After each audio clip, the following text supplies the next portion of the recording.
Uh, Thank you all for attending today's Argentina and Chile info session, where we will talk about two programs. The first is Immigration and Identity, Asia in South America, and the second is Human Rights and Cultural Memory.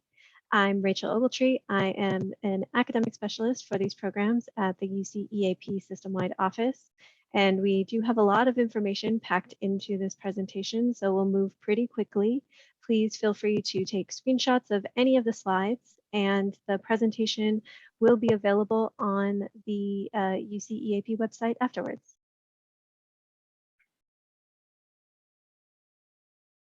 Great. Well, I'm Pamela Shaw. I'm a UCEAP program specialist.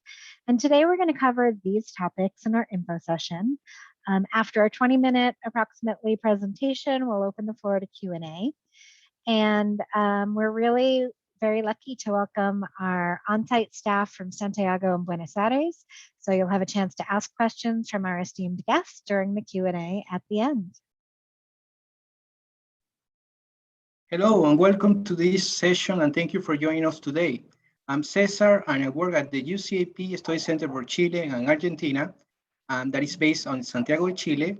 From here, we handle practical matters such as housing, health and safety, guidance on living abroad, and clarified academic requirements. And my name is Murphy Scott. I work at Spanish Study Abroad, which is the on-site partner for UCEAP here in Argentina. I'm in charge of our institutional relations and help supervise our program here.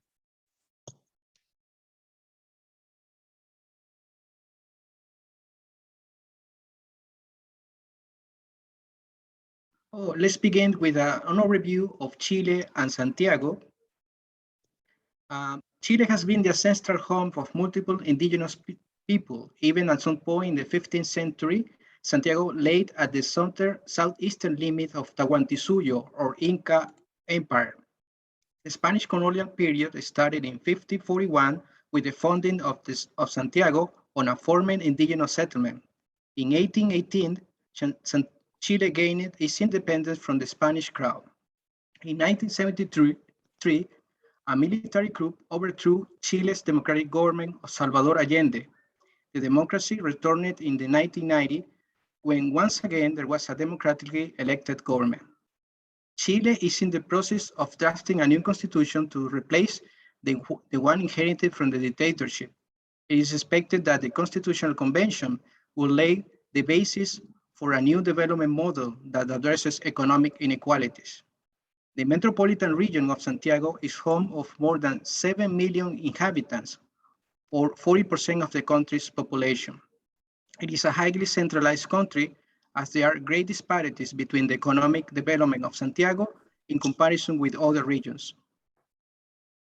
Santiago is the safest city in Latin America, according to a 2021 ranking of the British magazine The Economist.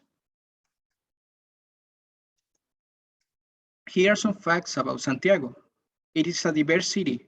The largest Mapuche community of the country lives in Santiago. They are the largest indigenous people of the country.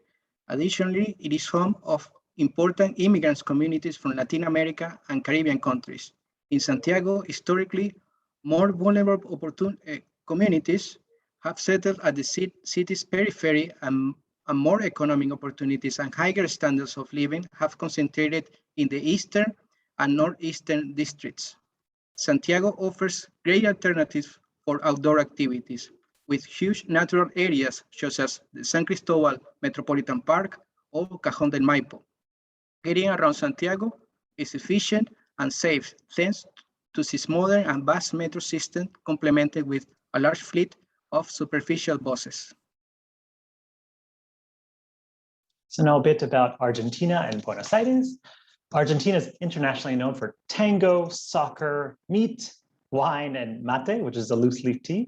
But it is much more than that. Argentina is slightly different than other South American countries like Chile, as it had a huge immigration boom from Europe in the late 19th and early 20th centuries, specifically Spain and Italy. That wave of people had a really dramatic impact on what Argentina is today in terms of culture, food, politics, and way of life. Parts of Argentina, especially Buenos Aires, feel like Europe in the way that the people and the city look. Argentina used to be one of the richest countries in the world, but as a series of dictatorships, and economic crises have made it economically unstable. It is a great case study for anyone studying economics. The most recent dictatorship was from 1976 to 1983, and is commonly referred to as the Dirty War, where an estimated 30,000 people were killed or disappeared. And the most extreme economic crisis occurred actually in 2001, and Argentina is still trying to recover from that. During that time, Argentina had 5 different presidents in 10 days. So a lot of changes in 10 days. It's predominantly a Catholic country, but very progressive in many ways. It was the first Latin American country to legalize same-sex marriage and adoption in 2010, which is actually 4 years before the United States. And Argentines are very politically active and love talking about it, especially students at the University of Buenos Aires, which we'll talk about in a bit. The Argentine accent is also quite unique, as they pronounce the double L and Y sound as a sh in Spanish. So for chicken, instead of saying pollo, they would say pollo. Or for street, instead of saying calle, they would say calle. The Spanish speakers from other parts of the world will immediately recognize Argentines from the way they speak. And now Buenos Aires. It is the capital and largest city of Argentina. It's the political, economic, cultural, and tourism capital of the country. It is very cosmopolitan, with about 14 million people living in the metropolitan area. This means there's a lot of things to do in terms of museums, cultural centers, events, nightlife, etc. It was voted the best city to live in by The Economist in 2018, and the best city to study in by QS rankings. And you can see from this map, it actually has 48 different neighborhoods in the city. Buenos Aires is bordered by a river called the Rio de la Plata there on the northern part of that map. So it doesn't have any beaches though. And students will live and study and go out and mostly stay in 3 neighborhoods. They're Belgrano, Palermo, and Recoleta, which are the 3, some of the 3 largest ones there at the top. Palermo is that big purple one.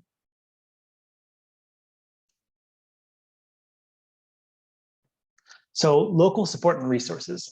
So at the UCEAP Study Center for Chile and Argentina and the Spanish Study Abroad Office, you get support and orientation on the listed topics, the ones that are here presented, as well as your first point of contact in case of any emergency 24 hours a day.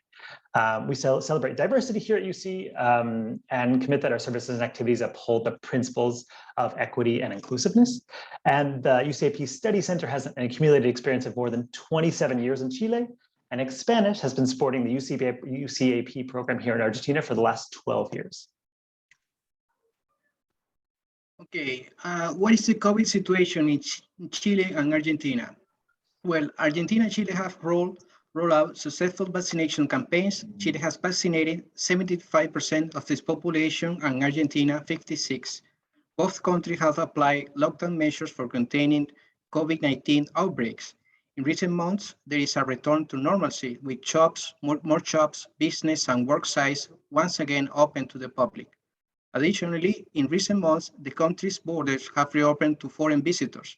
Travelers fully vaccinated won't need to stay under quarantine. It is required to show negative results of a COVID-19 test taken 72 hours prior to the travel date. In the last 2 months, new infections are rising again. However, the wide vaccine coverage has kept grave cases and deaths low.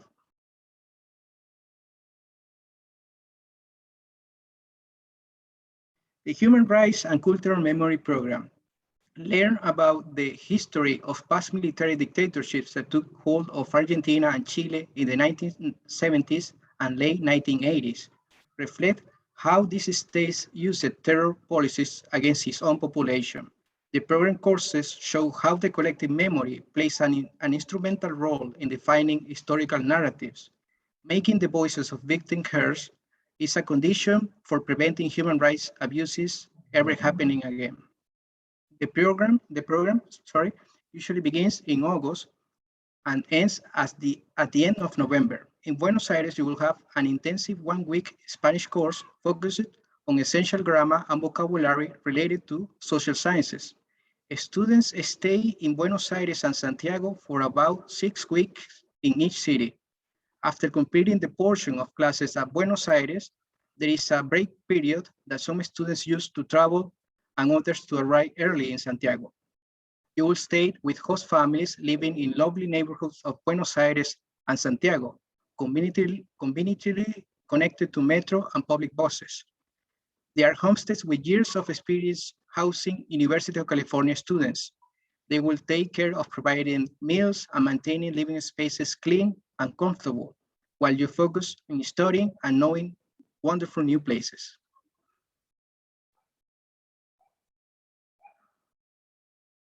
In Buenos Aires, you will study at Torcuato Di Tella University, a private not-for-profit university established in 1991. It hosts a variety of social activities for international students. Its regular faculty is comprised by more than 120 professors. Teaching styles vary, but independent thought and discussion are encouraged, as well as class participation. It is in Belgrano, where many countries have their embassies, with modern shopping malls and pleasant urban parks. In Santiago, your host will be Universidad Alberto Hurtado, a not-for-profit institution founded in 1997. It has a student body of more than 7,500 students. It seeks to build an inclusive, tolerant, and open campus. It has been centering on education, social sciences, and humanities. It is a historic neighborhood of Santiago. The campus itself is spread across 30 renovated heritage houses of the 1920s and 1930s. A key component of the program, I guided visits to memory sites that were used as torture, detention, and extermination centers during the dictatorships in both countries. The places visited have included the ex-EXMA in Buenos Aires and Villa Grimaldi in Santiago. As well, past students have lived iconic Argentina and Chilean tradition, such as playing football or soccer with locals, learning to dance tango, and a visit to an Argentina estancia in the outskirts of Buenos Aires. In Santiago, students have visited Suwel, the first industrial copper mine in Chile, declared a UNESCO World Heritage Site. Another cohort went on a vineyard tour where they learned about the history of winemaking tradition in the central region of Chile.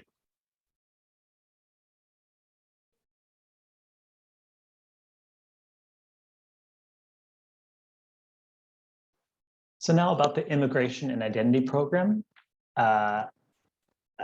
It is a 14-week program entirely based in Buenos Aires, Argentina. It is unique where students will get to learn more about Asian communities in Buenos Aires and throughout South America and how they immigrated to Argentina and how they've maintained their cultural identities while becoming part of the cultural mixing pot that is the region.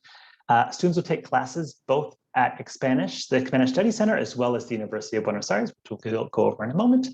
It is a great way to meet local students at one of the best universities in the region.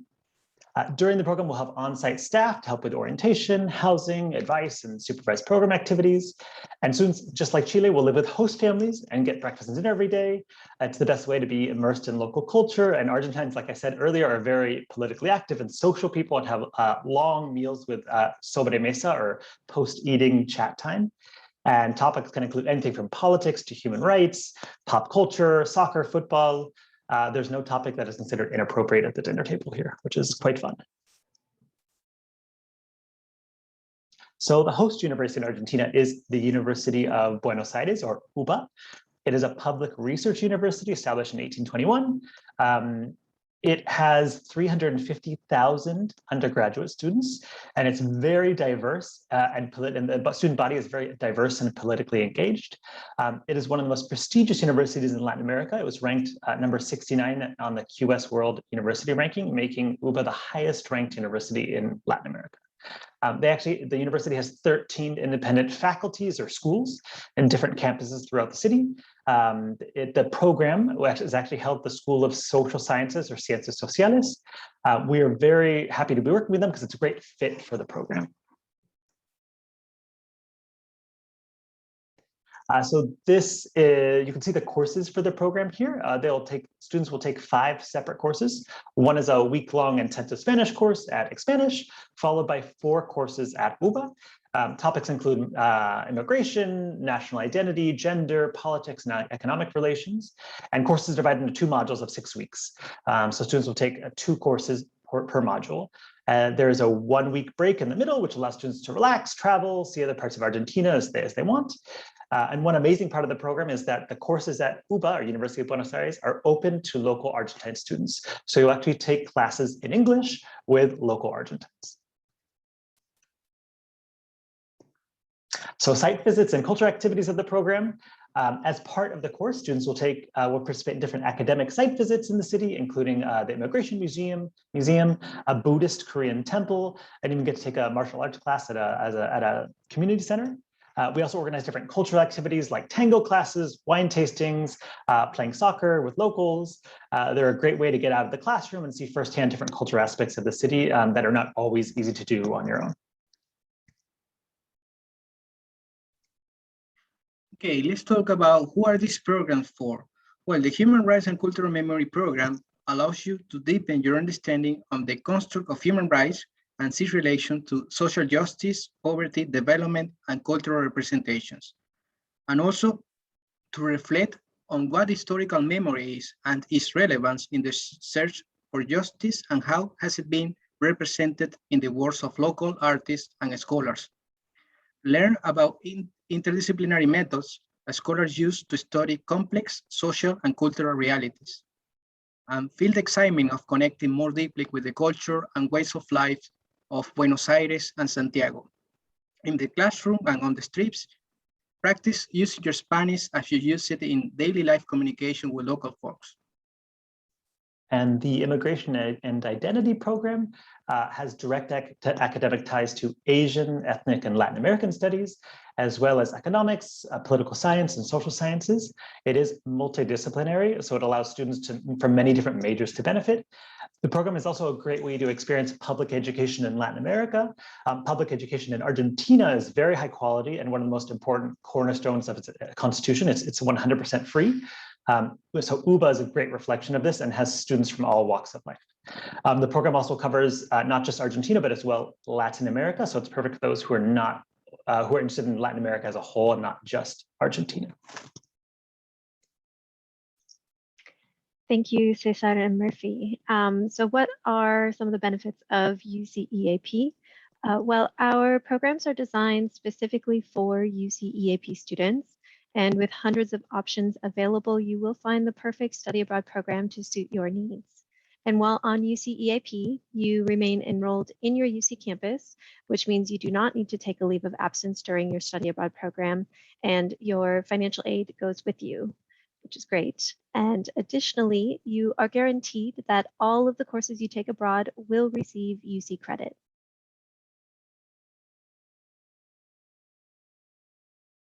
So you'll find the eligibility details for each program on the UCEAP website. You can find even more information on topics such as academics, housing, health and safety, costs, etc., by clicking the subpages for each program. And as you can see here, both programs are offered during the fall semester. They're taught in English. They're open to sophomore, junior, and senior students, and they require a 2.5 minimum GPA. Now, every campus has specific deadlines for each program, so please contact your study abroad office if you have additional questions, and/or you can just submit your application directly on the UCEAP website. So we know that this was a brief overview, but we hope that it's provided you with a starting point on your study abroad journey. And we encourage you to explore the UCEAP website for detailed information about program options, finances, health and safety, and more. You should visit your campus study abroad office website or the How to Apply section on any program page on the UCEAP website for information on application steps and deadlines. Contact information for campus offices is also available through the QR code on this slide. We offer office hours where you can schedule an appointment to have a video call with a UCEAP advisor to talk about our programs in more detail. You'll find the link to make an office hours appointment through the QR code as well. So once you've determined which program you're going to apply to, you can start an application by selecting the Apply Now button on the UCEAP website. Please feel free to contact us if you have questions, and our general email is on this slide. Thank you so much for attending this session.